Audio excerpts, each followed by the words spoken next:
the president, I think it was in Busia. It was in Busia, yes. On Kakamega. Yes, it was in Busia, actually at the backyard of yes, where Mtata promised the president, this is not the last you're hearing of this issue. We are going to pambana with it.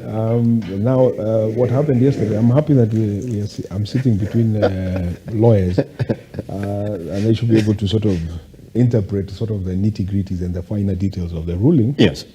For me, from sort of a political standpoint, of course, this is a setback for the president in terms of what he desires or what he has articulated or he wants to do, because housing is a key sort of cog in terms of his plan for the country in terms of creating employment and, of course, at the same time, serving the bigger purpose of providing the housing that is necessary, decent for Kenyans to live in.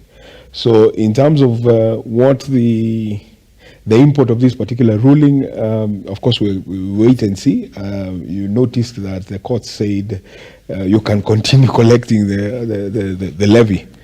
So essentially, we're in this sort of strange situation where there is a ruling, we are celebrating, but at the same time, it seems like everything is proceeding as normal. Yes. And then if you look at what has been happened previously, you notice that, of course, I've seen an interesting tweet by the Nairobi senator, yes, which essentially says this is not the last of it. There's still more to come. So I'm imagining before we go to the Court of Appeal and then we go back to the Supreme Court, assuming it will get to that point, which most likely will. I think from a sort of legal standpoint, it is good in terms of developing our jurisprudence. Yes. But in the longer term, I'm not sure this thing will be scrapped. When you look at Article 209 of the Constitution about taxes and levies, it's actually under the ambit of the Kenyan Parliament. In terms of, there's this interesting, again, I hope my co-panelists will help us interpret this. Yes. It's true that some of these taxes are applied discriminatorily, if I can put it that way. Because when you think about pay as you earn, yes, it is only people who have pay slips that pay that particular tax.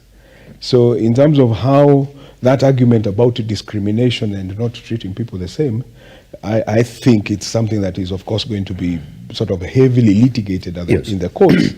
But in terms of the mandate to collect taxes and determine taxes, of course, falls under Parliament. So they expect an argument to be made about the judiciary overstepping its mandate. That's it. I'll be coming to you on that. And you said that particular